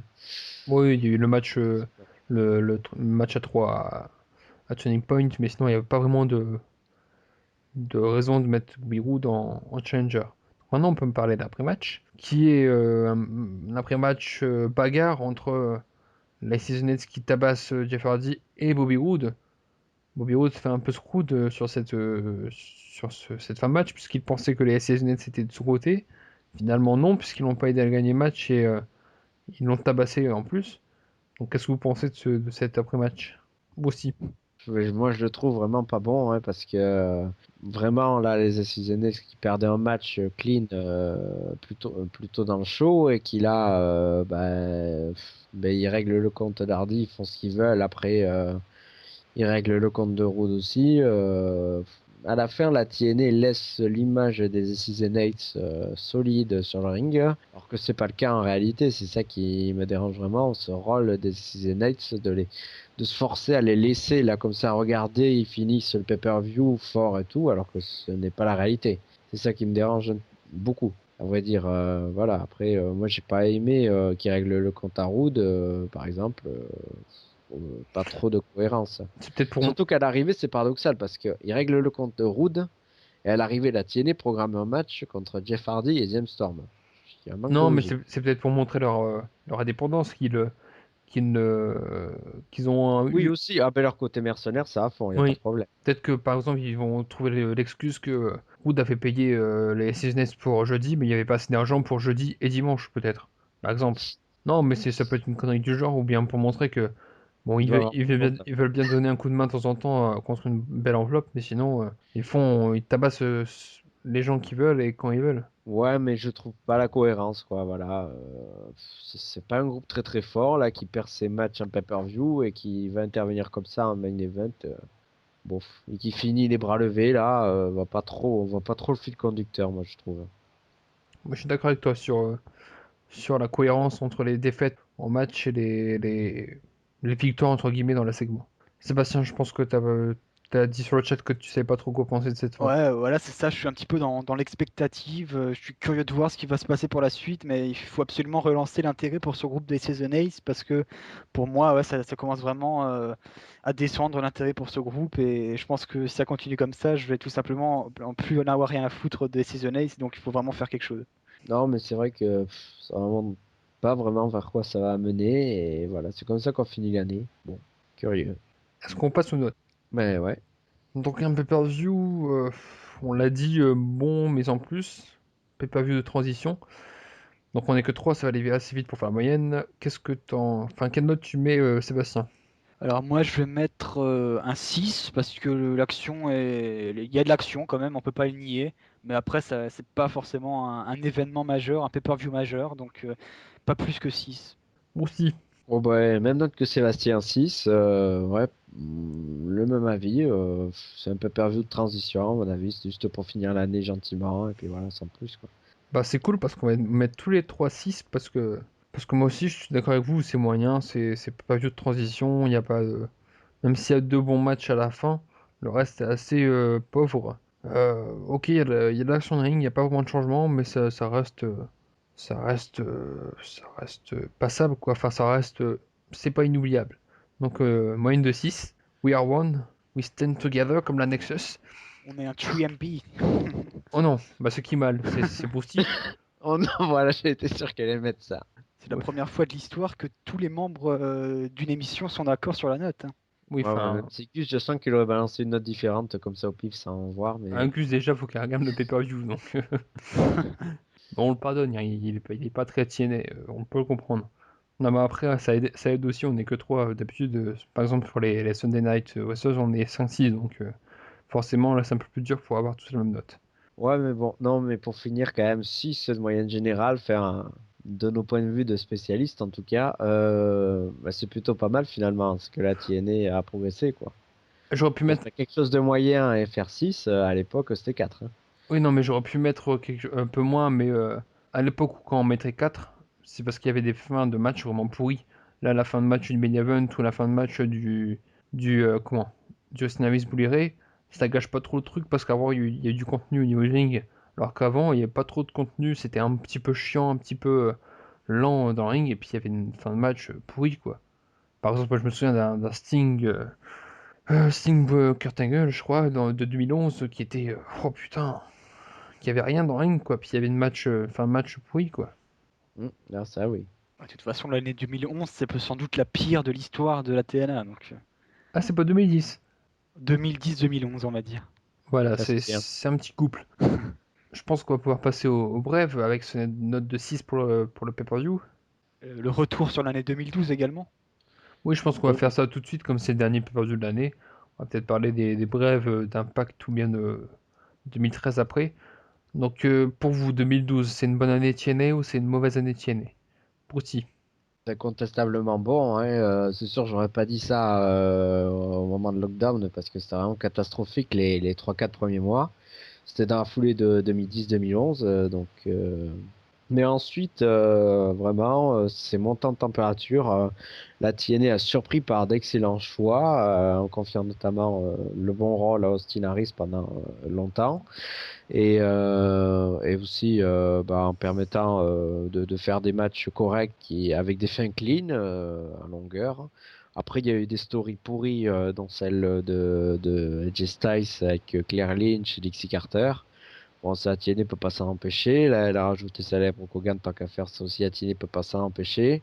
Bon, ça, c'est les points négatifs, on va dire. Brooke Hogan, voilà, general manager des Knockouts, enfin, on s'en fout, quoi, complètement. Qu'elle soit aussi mis en avant. Après, il y a vraiment de bonnes choses, de belles évolutions. La TNA a vraiment voulu progresser en faisant ses choix en live depuis l'été, en se délocalisant aussi un peu et en faisant aussi le concept d'Open Fat Night. Bon, même si ça n'a pas été toujours concluant, la plupart du temps c'était déjà pas mal. Et puis le truc du Godcheck a ramené un catcheur, on va dire, de qualité, le reste à voir. Non, mais vraiment, c'est une année vraiment positive. La TNA s'est remise sur les rails, à mon avis. Après, il faut voir si elle peut continuer comme ça et pas s'enflammer, quoi. Après, on va voir, mais on a vu plusieurs bons pay-per-view, ça a très rassurant, un bon Bound for Glory, ils ont été à la hauteur. Slammiversary, pareil, des CSX, pareil. À part Lockdown, en fait, tout le reste de l'année, ils ont toujours bien assumé leur tournant. Donc vraiment, de bonnes positions. Après les titres, là par le titre mondial, c'est vrai qu'il y aurait à dire, le titre par équipe a été relevé à un moment donné, mais après il est retombé. Le titre Exhibition il a été relevé à un moment donné, mais après il est retombé. Petite télévision, il a toujours la même exposition. C'est peut-être au niveau des titres encore que le bas blesse et qu'il y a une progression à faire, à mon avis. Mais bon, après, bah, si j'avais un comparatif à faire à la WWE, en quelque sorte, je trouve que Atiene a mieux réussi son année. Faut dire qu'elle tombait de plus bas et qu'elle a assumé, à mon avis, ses paris, même si l'audience n'a pas toujours tenu. À mon avis, elle a quand même réussi les choses qu'elle a entrepris, quoi. Bruce nous a fait une MP là, il nous a fait un monologue. Donc Fallait résumer une année, hein. oui, avant que Sébastien donne son avis, je vais donner les avis qu'on a eu sur Facebook par les auditeurs. Alors, l'avis de Parent Noël. Pour moi, la TNA, c'est une entreprise plus familiale que la WWE. Bon, là, je mettrais peut-être un petit bémol. Je suis pas vraiment d'accord, mais bon. Ah si, il y a Hulk Hogan qui ramène sa fille et puis il y a le fils de Eric Bischoff qui lutte. C'est familial, hein. Oui, non, mais pour moi, le produit à la télé, il est pas familial, il est pas PG. C'est là où je suis pas d'accord, mais Il est si. interdit aux moins de 14 ans aux États-Unis apparemment. Impossible, faudrait demander à MP si c'est le cas au Canada, mais c'est possible. Après, en même temps, quand on voit Hulk Hogan à moitié à poil dans le ring, forcément, faut pas montrer ça aux jeunes, quoi. Faut pas les choquer, hein. Même même à notre âge, ça passe plus, hein. Enfin, à Mm. mon âge, ça passe plus, quoi. Ah oui, bah en même temps, même avec du Viagra et pour Hogan, c'est pas fort, hein. Enfin bref, donc on reprend sur les propos de Parent Noël. Pour moi, la TNA c'est une entreprise plus familiale que la WWE, mais les matchs sont bien mieux, plus de sang, plus de stipulations extrêmes, plus de bons matchs. Pour moi, la TNA c'est un peu comme la WWE durant l'ère Attitude, parfait. Il manque juste une seule chose, le fait que ça ne soit pas diffusé sur les chaînes gratuites en France, c'est dommage. On rappelle que c'est diffusé sur ma chaîne sport, commenté par Grégory 10 et Célian Varini. Donc le deuxième avis de Declan Johnson, je trouve que la TNA continue de se construire doucement mais sûrement, elle semble prendre une bonne direction depuis cette fin d'année 2012, bien qu'écarter AJ Styles du titre est sans doute pas la meilleure solution. Sur ce dernier point, je suis d'accord. Plutôt, une belle année dans l'ensemble, avec Harris et Roode qui ont bien tenu la baraque. Jeff Hardy en tant que champion, c'est franchement pas terrible. Ces matchs sont devenus aussi mous qu'un affrontement de grand-mère. Je suis assez heureux de l'année 2012 de la TNA. Je suis pas vraiment d'accord avec Jeff Hardy, moi, personnellement, mais je trouve que Ah oui, c'est vrai que là, j'ai pas dit encore, mais c'est vrai que Jeff Hardy, c'est un point positif de l'année, quand même, hein. je trouve qu'il y a une montée en puissance. Sa rivalité fin 2011 contre Jeff Jarrett, c'était un peu chiant. Contre Bobby Roode, Bobby Roode était dans sa période je fais tout pour gagner, donc c'était pas vraiment intéressant. Mais après, je trouve que justement, quand il a commencé à faire des matchs contre Harris et Roode, là, ça a pris du sens. Bah, Sébastien qui voulait commenter ce bilan. Alors moi je vais être sans doute plus bref que Brusty, mais ce que j'ai retenu comme bon point, c'est que la TNA a innové en 2012 avec notamment les concepts, le Gut Check, le Open Fight Night, ou également le Impact Wrestling en live. C'est un truc qu'on attendait depuis plusieurs mois, voire même depuis plusieurs années. Et je trouve que le résultat dans le ring se fait ressentir, les shows sont plus solides.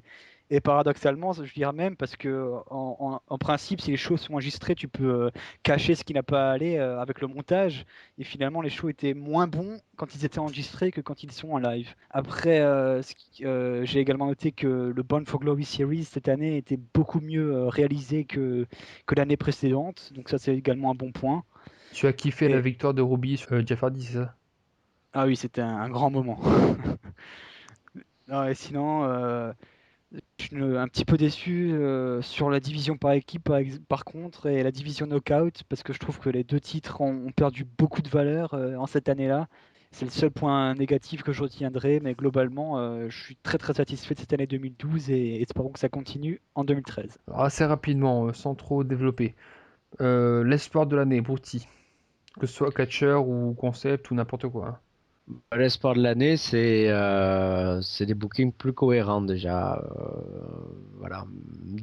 Mise en avant du in-ring au détriment du blabla, même s'il y en a encore, mais moins qu'avant. Sébastien, l'espoir de l'année. L'espoir de l'année, Kenny King. Ah, je suis assez d'accord. Pour moi, l'espoir de l'année. Putain, je sais même pas répondre à mes propres questions. Euh, Peut-être le gut check.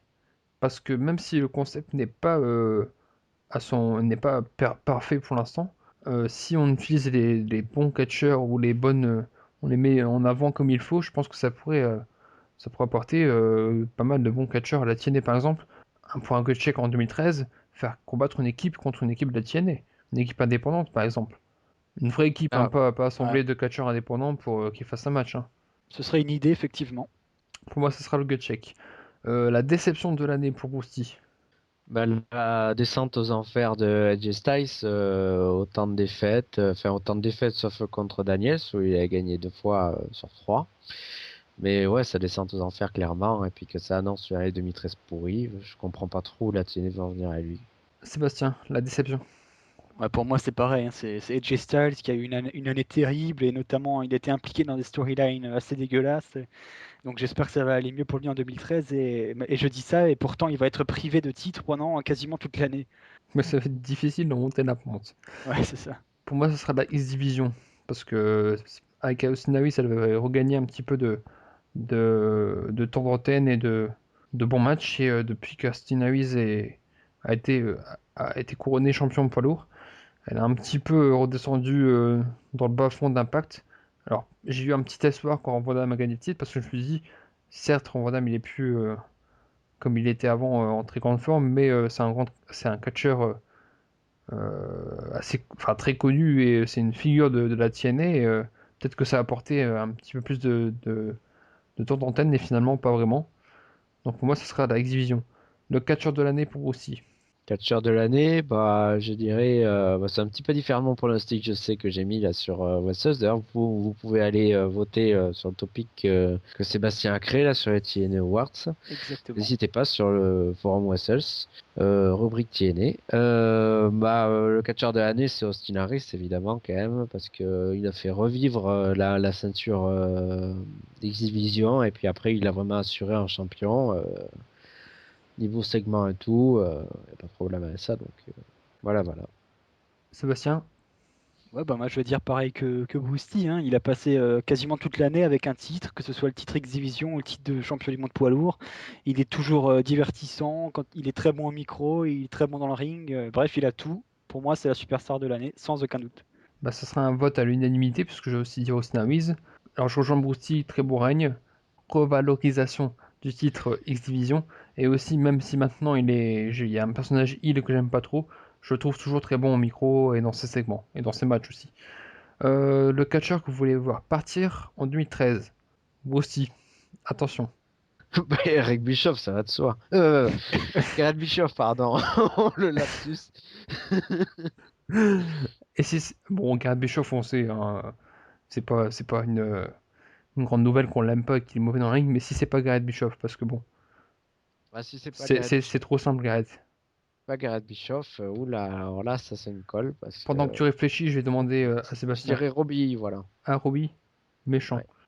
Ah, moi je vais dire Crimson, hein, parce qu'il a eu quasi plus d'un an pour prouver sa Mais pour moi, valeur il est plus et là, alors, hein. il a totalement raté son truc. Et d'ailleurs, oui, on le voit plus depuis qu'il a perdu sa série de défaites, sa série de victoires plutôt. Oui, Il fait que il est allé des à matchs en VW. house show et tant mieux, j'ai envie de dire.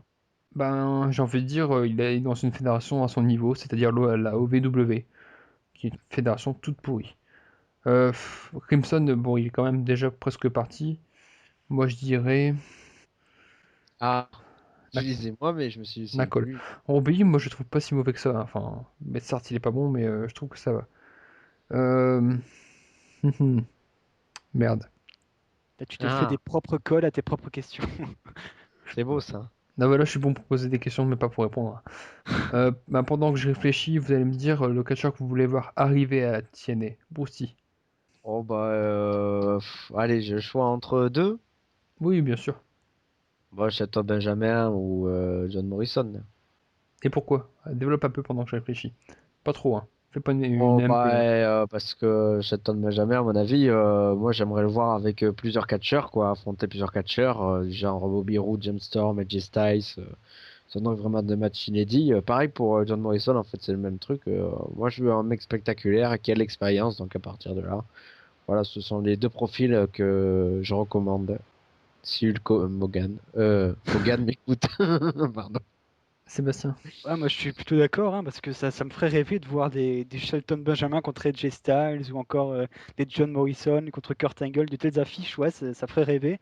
Après, peut-être si j'en mettais un troisième, je mettrais peut-être MVP qui est très divertissant, il est très bon au micro, et il est plutôt pas mal dans le ring, donc j'aimerais bien le voir de nouveau une fédération des États-Unis, que ce soit WWE ou TNA. Alors, moi, je vais dire le catcheur que je voulais voir partir. Alors, je ferai un petit lot. Je ferai un petit lot de Sam Shaw, que je déteste et je trouve qu'il a aucun talent. En Et gros, à peu près tous du gut check, non, quoi. parce C'est qu'Alex Silva, extérieur. Alex Silva, je trouve que ça va. Il y a en plus, il est québécois, donc ça peut apporter quelque chose de nouveau au niveau de la gimmick. Mais Sam Shaw, je trouve qu'il est Je dis inutile. ça parce que c'est un copain MP. Non, non, bah non, justement, non, mais il n'y a pas beaucoup d'internationaux à part les Anglais à TNA, donc moi je dis pourquoi pas. Donc Sam Shaw, aussi Madison Rayne, même s'il est quand même un peu parti, puisqu'on la voit jamais. Sinon, Oui, les catcheurs que je voudrais voir arriver. Shelton Benjamin, je suis pas vraiment d'accord parce que je trouve que Ken King, lui, ça ressemble trop, lui ressemble trop, donc bon, à part peut-être un petit peu plus de charisme du côté de Shelton, mais je trouve que ça serait un petit peu trop flagrant. Morrison, je suis d'accord parce que ça pourrait apporter déjà de la popularité à la TNA, puisque Morrison est assez populaire au niveau des fans, et puis ça pourrait apporter de très bons matchs. Et moi, ça serait Minoru Suzuki, un catcheur de la New Japan, et je trouve d'ailleurs bah, qu'il n'y a pas beaucoup de catcheurs à l'étranger et que ça pourrait apporter un peu de stiffness à la TNA et faire et mettre des kicks à Gareth Bischoff ou à, je sais pas Robbie, ça serait excellent. Et ouais, quand on mais sait, ouais. la TNA n'aime pas trop les catcheurs japonais, notamment la team No Limit que Bruce T Ah affectionne oui. Oh, bah particulièrement. alors là, attendez, là. Oui, non, mais là, faut en parler 2 minutes. La team No Limit, c'est quand même composé de Tetsuya Naito et Yujiro Takahashi, les deux mecs qui ont fait des matchs de 30 minutes d'une extrême qualité, quoi, cette année, faut le dire. Le pire, c'est quand même Kazuchika Okada, quoi, qui était le caméraman de D'Angelo Dinero, qui foutait rien à la TNA, fait que la TNA voulait rien lui donner plutôt, et qui est catcheur de l'année au Japon, quoi. Ouais, à partir de là, c'est vrai qu'ils aiment pas les catcheurs japonais. Et Minoru Suzuki, ouais, mais tu sais quel âge il a, Vincent? C'est pas grave, Parce qu'à mon avis, à 43 ans, je suis pas sûr qu'il va y venir à la TNA. c'est pas grave, un petit run d'un an pour kicker des faces dès son entrée et faire de bons matchs contre, je sais pas, contre Samoa Joe par exemple. Ah oui, non, mais ça c'est sûr qu'il est. Ah, mais niveau Steve, avec un tas d'expérience, en plus il a de l'expérience aussi MMA, donc ouais, après tout, ouais. Bon, Mais MP, lui, par contre, lui, il voudrait voir El Generico, qui est aussi dragué par la WWE, et Kevin Steen, lui, dans le genre Steve complet, branleur, enfin branleur. Donc il a un style vraiment qui fait se relever, quoi, enfin, se lever du siège direct, parce qu'il fait des trucs. Il défie l'autorité naturellement, lui, en fait. Il n'y a même pas besoin de se forcer, quoi. et puis un peu comme Samoa Joe, il y a pas forcément, il y a un petit peu un physique ingrat, mais il sort de super prise. Donc je pense qu'on a fini sur ce bilan, on a un petit peu tout dit. Ben ouais, je pense, ouais. Donc on va passer aux petites brèves. On parle de quoi d'abord? De Lockdown? Oh bah oui, comme tu veux, oui, voilà, Lockdown. Parce que je trouve Lockdown qui que, sera mise un peu plus en valeur, ça, je pense qu'il faut en parler. enfin, je pense qu'on va déjà parler des rivalités, parce que je pense qu'il y aura pas mal de rivalités bah, qui sont en cours et qui vont aller jusqu'à Lockdown. Par exemple, les Aces Nights, je pense que ça va aller jusqu'à Lockdown. Et Ben, peut-être. ce sera le match signature et les seuls Lockdown, quoi. Hmm. Contre une équipe composée, je pense que tu auras déjà Kurt Angle sans doute, tu peux Samoa Joe, mettre Samoa Joe, ouais, tu peux possible mettre, Jim Storm, peut-être aussi, ouais. tu peux mettre le frère d'Abyss, je pense qu'il sera certainement là. Ça, je suis pas sûr, mais je pense quand même à un retour de Mr. Anderson qui a été attaqué par les Aces Nights et Sting, déjà.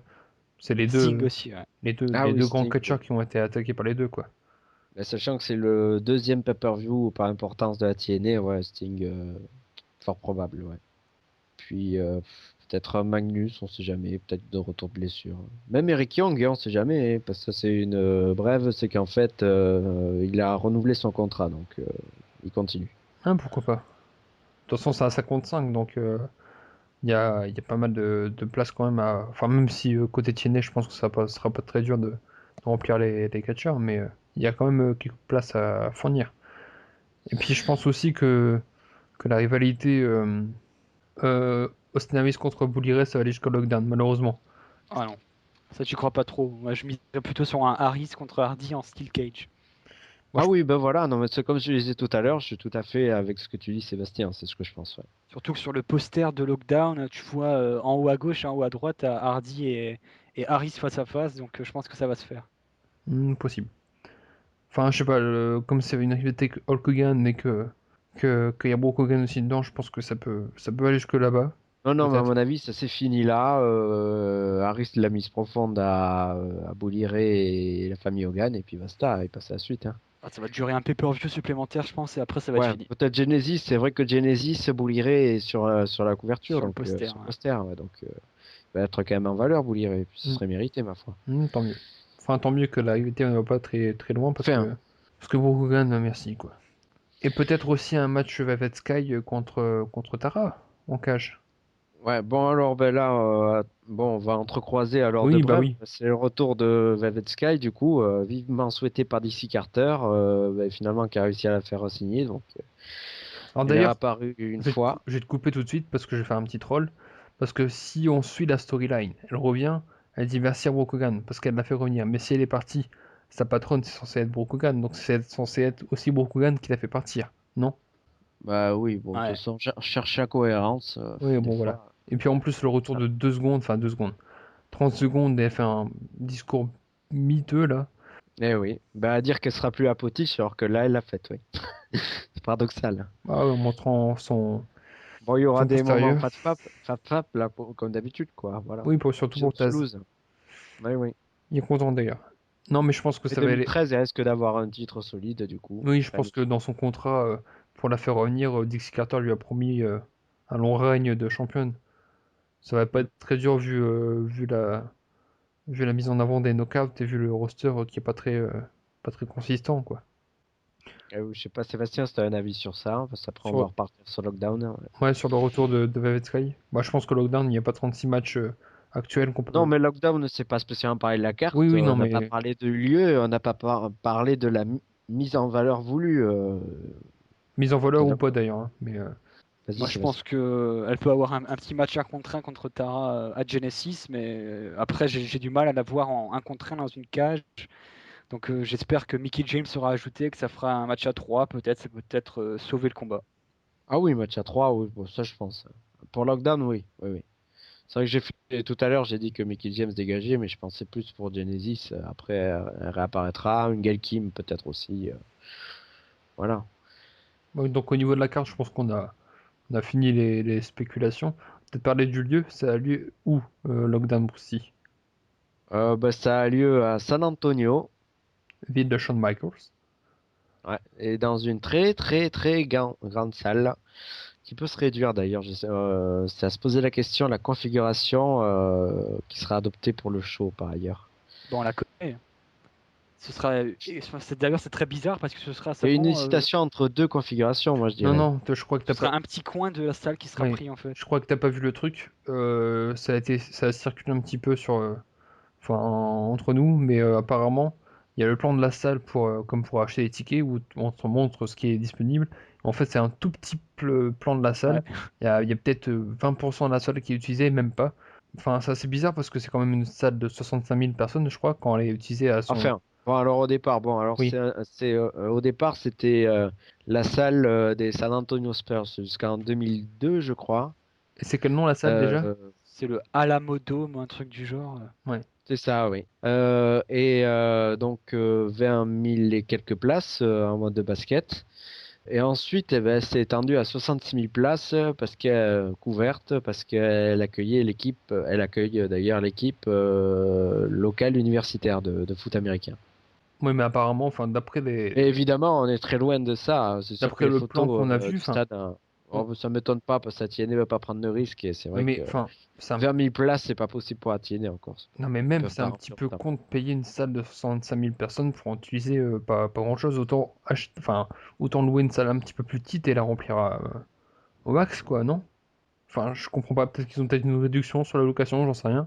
Mais ça semble pas très logique. Ah, c'est vrai que c'est assez ridicule quand tu vois le plan et que tu vois juste un tout petit coin de la salle qui est ouvert. Ouais, c'est vrai que c'est assez drôle. Et d'ailleurs, Ouais. il y a Renaud qui est sur le chat qui nous a rejoint en cours de route, qui nous dit que bah, cette salle a été utilisée en 97 pour le Rumble et Shawn Michaels était champion. Donc oui, c'est assez bizarre que la TNA utilise cette salle, surtout que si c'est pour utiliser qu'une toute petite partie. Bon, après, je sais pas. C'est vrai que parfois, dans les grandes situations comme ça, je sais pas. Mais peut-être ils ont été échaudés aussi des expériences passées. À Phoenix, il me semble aussi que ça avait fait un petit flop. À Détroit aussi, il me semble. Mais je me souviens plus trop de l'ambiance quand ils avaient été au Texas pour son anniversary, dans la ville de Dixie Carter. Il y avait eu une bonne Ah ambiance. oui, Arlington, ouais. Ouais. Je me souviens plus de l'ambiance, franchement, je crois qu'il y avait ça allait, mais C'était plutôt pas mal, ouais, je crois. donc Oui, peut-être. oui, ça allait. Sauf que voilà, il y avait la moitié de la salle était vide, donc ça les a échaudés. Ouais. Bah là, je pense que ça peut être vite vu de la toute petite partie qu'ils vont utiliser, mais enfin bon, voilà. Mais il y a aussi un truc à préciser. Alors, prochain pay-per-view, ce sera Genesis, donc qui lancera 2013, si il n'y a pas la fin du monde. Bon, je déconne là-dessus. Le 13 janvier prochain. Et ensuite, aucun pay-per-view jusqu'à Lockdown le 10 mars. Donc, ce qui fait quand même un délai rarissime de 2 mois.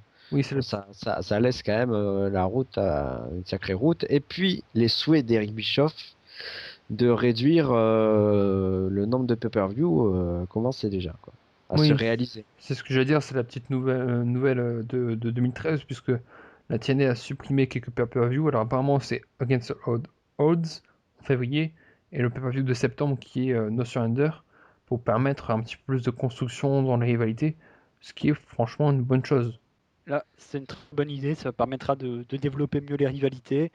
Donc moi, je suis totalement pour. Oui, ça permet de ne pas avoir un match à la dernière minute comme qu'on a eu pour Final Resolution pour le titre Exision pour avoir le Challenger, quoi. Ouais, clairement. Et puis en plus, ouais, bah, c'est vrai qu'ils ont été assez échaudés, je pense, par la très mauvaise route vers Lockdown de l'année dernière. Donc ils ont voulu structurer mieux ça, je pense. À mon avis, c'est aussi ça, cette expérience de préparer ces pay-per-view. C'est pareil, et No Surrender, c'est le pay-per-view qui précède traditionnellement Bound for Glory, donc ils veulent laisser plus de temps pour préparer les deux gros pay-per-view en fait à l'arrivée. Un peu peut-être aussi que ça leur permettra de faire un petit peu d'économie, et puisque ça fait 2 pay-per-view au moins à tenir, donc ça doit être pas négligeable au niveau de la location de la salle et tout ça, non?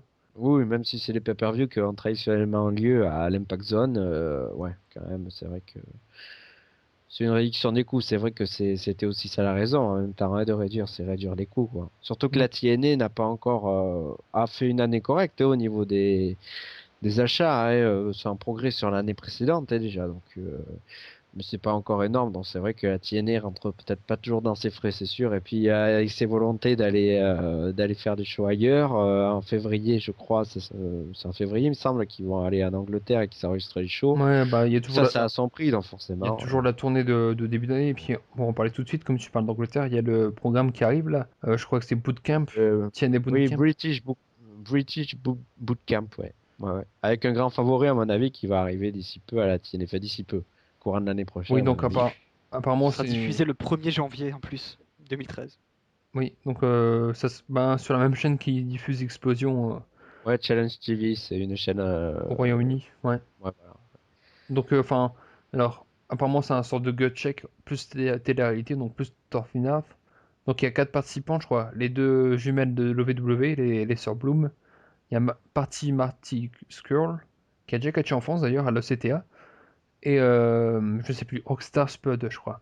Enfin, je sais plus son Ouais, nom, c'est mais. ça. Ouais, oui. Et je Là, pense le grand que. favori, c'est Skrull, parce Oui, que. bah, je pense que c'est déjà le plus apte physiquement, parce que, enfin, le peu que j'ai vu de lui, il a déjà catché en Allemagne, il y a la West Side. WXW, Ouais. ouais. Donc je pense que c'est plus apte et peut-être le plus populaire aussi, plus connu. Oh bah oui, déjà en Europe, il est méga connu, et puis il est anglais, et puis bon, apparemment, bon, Magnus, même si Dixie Carter l'adore, bah, il n'a pas vraiment fait son trou pour l'heure, et puis faut une figure aimée au Royaume-Uni, et puis Marty Skrull, pourquoi pas, il pourrait, ouais. Un petit mot, Sébastien, sur ce programme ou non? Oh, c'est un programme tout d'abord que je ne regarderai pas, donc j'ai pas forcément porté un véritable intérêt là-dessus. D'ailleurs, le gagnant, on ne sait même pas qu'est-ce qu'il gagne. Si, il gagne un contrat, c'est ça? Ouais, apparemment. Ouais, Enfin, je me suis pas renseigné à fond là-dessus, mais il me semble que c'est un contrat, ouais. si c'est Ah pour oui. apparaître autant que les gagnants du gut check actuellement, ça n'aura pas une grande valeur, hein. Ouais, mais Ah oui, après, c'est les vrai. gagnants du Gotcheck, c'est plutôt pour partir à l'OVW. Là, je sais pas si c'est pour vraiment mettre en avant, peut-être.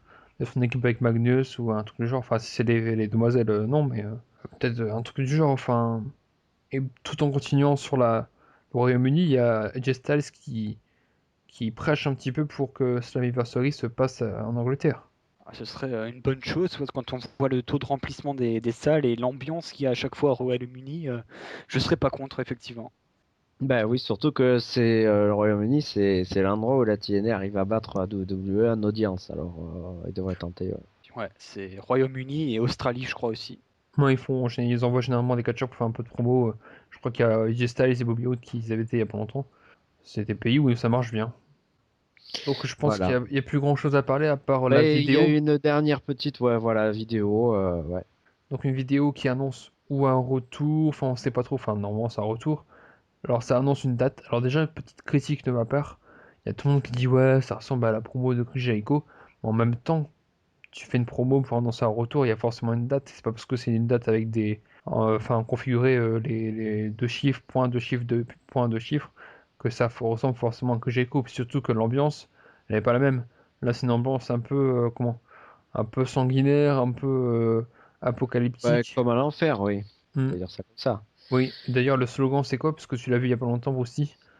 Alors, bah, je suis pas très anglophone, donc je sais pas si je traduis exactement. Alors, reckoning, ça doit vouloir dire calcul, donc ça veut dire que bon, on va essayer de traduire un petit peu Non, en gros, je crois que la route sera enfin, pavée les de cartes sang. sont en main et la route vers l'enfer sera pavée, ouais, avec leur propre sang. Donc plutôt un personnage extrême, un personnage violent. Est-ce que ce serait pas le rôle? Avec leur au pluriel, donc est-ce que c'est un groupe qui arrive? Oh non, mais moi je vais pas chercher très loin, hein. À mon avis, c'est le retour de Sting et voilà. Ah, moi non, je pense que c'est plutôt le retour d'Abyss. Parce que Sting a Mais pas un... est-ce que c'est un retour à plusieurs? Parce que quand même, la route pavée avec leur propre sang. Est-ce qu'ils parlent des adversaires? Oui, je pense là, je pense que c'est clairement les adversaires. Non, moi je pense que c'est plutôt Abyss, quoi, parce que pavé de sang, ça, je sais pas, Sting n'est pas forcément violent et je pense qu'il n'y a pas forcément besoin d'une vidéo pour faire le retour. Oui. Ou alors, est-ce que l'indice, c'est que quand il parle de end, il fait référence à la Dead Man's End de l'emblème des SCNH? Est-ce que ça serait ça que Sting, justement, il avertit les SCNH qu'ils vont déguster, quoi? Possible, hein. Franchement, je pense que c'est Abyss, faut pas chercher plus loin. Moi je Ouais, trouve mais que... non, mais faut pas chercher plus loin. Moi, je suis avec Sébastien. Mon explication, à mon avis, c'est pas pour faire le malin, mais elle tient la route. Non, mais moi je trouve que Sting, il n'y a pas... C'est Enfin, Sting qui adresse un message de vengeance aux SCNA. C'est après tout le 3 janvier 2013. Bon, bah, c'est 10 jours avant Genesis, mais c'est presque la route de Lockdown. Donc après tout, voilà, il revient pour la route. possible. Enfin, ça, c'est ce que j'en dis. Après, c'est vrai que n'hésitez pas à donner votre avis, après tout, ouais, sur la page Facebook, ou Twitter aussi, à OSS Radio, après tout. On a peut-être tout faux, hein. Ah, peut-être qu'il y a un catcheur... Nouveau catcheur. Ouais, peut-être un nouveau catcheur ou un ancien, genre Crimson, qui revient pour se venger. Oula, ça fait peur. Si c'était lui, ouais. Oui. Non, enfin.